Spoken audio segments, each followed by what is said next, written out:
तो वहां पे एक विधवा लेडी थी अंग्रेज, जब उन्होंने बाबा साहब से बातचीत की और बाबा साहब ने जब अपने घर की व्यथा सुनाई कि मैं किस परिवार से हूँ, कैसे मेरा घर का पालन पोषण होता है, मेरी एक प्यारी सी पत्नी है रमाबाई, वो बच्चों को किस तरह से घर में रखती है। मैं तो विदेश में आ जाता हूँ पढ़ने के लिए, लेकिन मेरे घर में मेरी जीवन संगिनी है, वो उपलों को बेचकर बच्चों का ख्याल रखती है और घर चलाती है।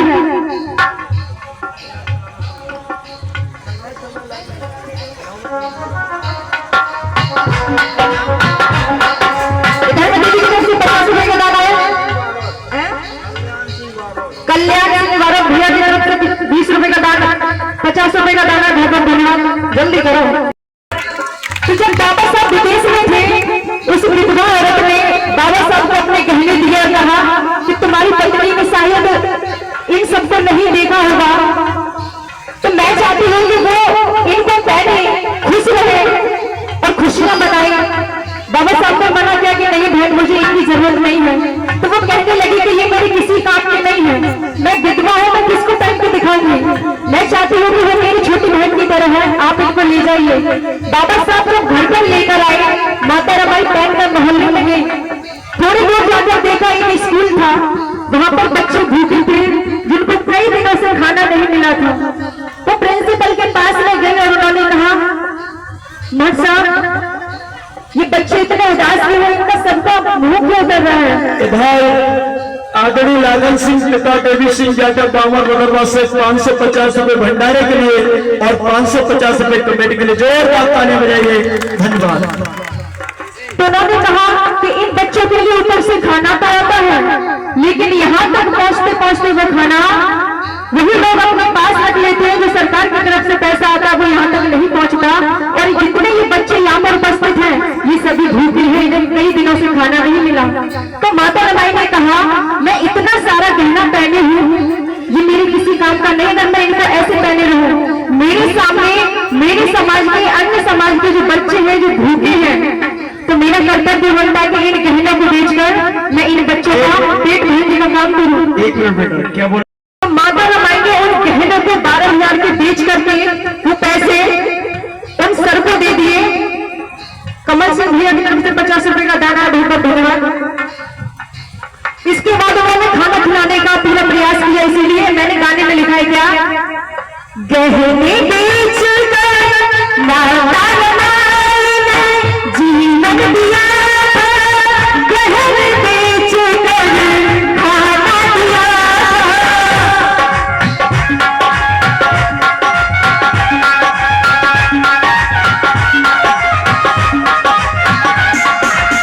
अच्छा एक बात बताओ, माता रमाई ने अच्छा किया कि गलत किया? अच्छा किया ना। उनके पास वो चाबी तो अपने बच्चों के लिए रख सकती थी, लेकिन मैंने अपने बच्चों के लिए नहीं रखा। जो हमारे समाज के बच्चे थे उनको भी अपना बच्चा माना और वो खाना खिलाने का काम किया, इसलिए कहा है माता रमाई ने जीवन दिया,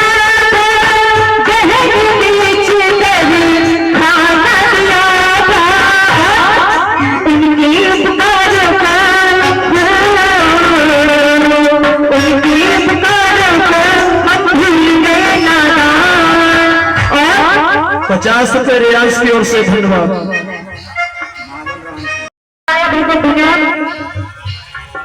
उनके उपकारों को हम भूल गए नादान, उनके उपकारों को हम भूल गए नादान, बच्चों की खातिर मैया ने अपनी लगाती जान, बच्चों की खातिर मैया ने अपनी लगाती जान।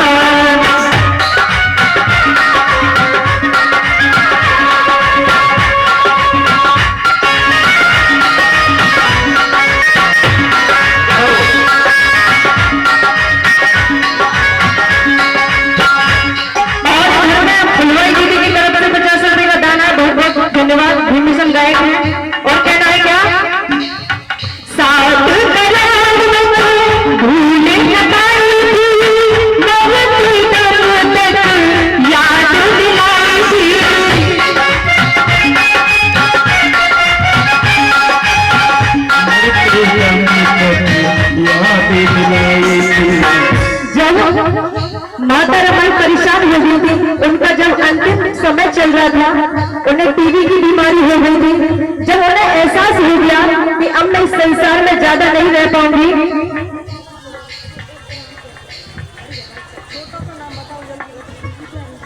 राम प्यारी दीदी की तरफ से 50 रुपए का दान है, बहुत बहुत धन्यवाद। जब हमें ये एहसास हो गया कि मैं संसार में ज्यादा नहीं रह पाऊंगी, तो मरते मरते वो बाबा साहब से कहने लगी। वो ऐसी हालत में थी कि ज्यादा साफ भी नहीं बोल पा रही थी। बाबा साहब उनके पास नहीं बैठे थे। बाबा साहब को भी ऐसा लगा कि रम्मा कुछ कहना चाहती है। बाबा साहब ने उनका सिर लेकर अपने घुटनों पर रख लिया और उनके हाथ को पकड़कर बैठ गए। जैसे माता रमाई ने अपना मुंह खोला, कुछ कहने की कोशिश की, तो साहब समझ गए कि रामू मुझसे कुछ कहना चाहते हैं। वो अपना कान उनके मुंह तक लेकर गए और सुनने की कोशिश की कि रम्मा क्या कहना चाहती है। तो पता है माता रमाई ने क्या कहा? उन्होंने कहा कि साहब, हमने और हमारे अन्य लोगों ने जैसे भी जीवन जिया है वो वैसे जिया है, लेकिन मेरा आपसे एक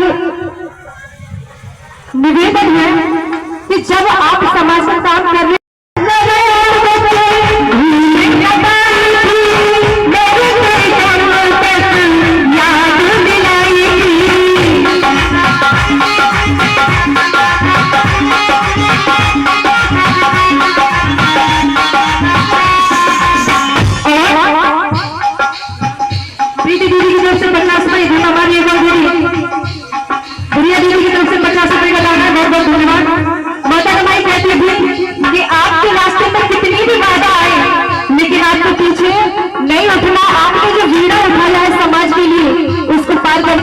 इसीलिए कहना है,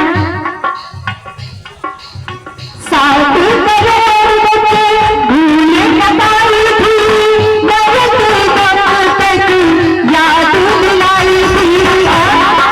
लाख मुसीबत आए, लाख मुसीबत आए, पर देना है सम्मान। लाख मुसीबत आए, पर देना है सम्मान। बच्चों की खातिर मैया ने असम लगा दिया, बच्चों की खातिर मैया ने असम लगा दिया।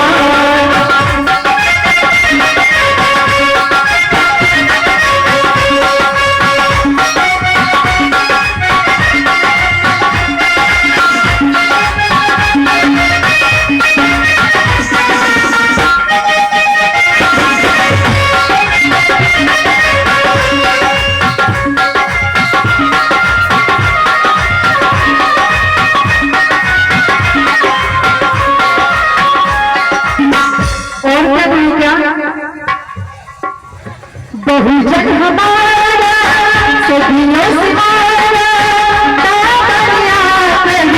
दिया है सहारा।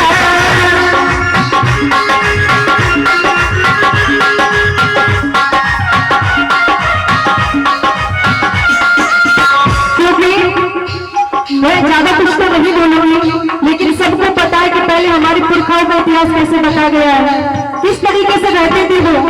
पीने को पानी नहीं, खाने को खाना नहीं, रहने के लिए मकान नहीं। और कुछ लोग तर्क करते हैं, तर्क नहीं कुतर्क करते हैं कि जब खाने के लिए खाना नहीं था, पीने के लिए पानी नहीं था, रहने के लिए मकान नहीं था, तो फिर कहाँ रहते थे, क्या खाते थे, क्या पीते थे? तो मैं बता देना चाहती हूँ, आज इस भारत देश के अंदर आज भी हमें किस तरीके से रखा जा रहा है। एकदम बिल्कुल तो आज तो नहीं जी पा रहे। आप सोशल मीडिया पर देख रहे, बहुजन हमारा सदियों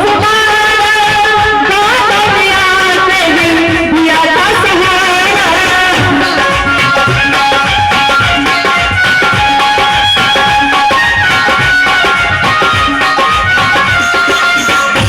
और घर में बड़ी बहन गरिमा दीदी की तरफ से 50 रुपए का दान है, बहुत बहुत धन्यवाद।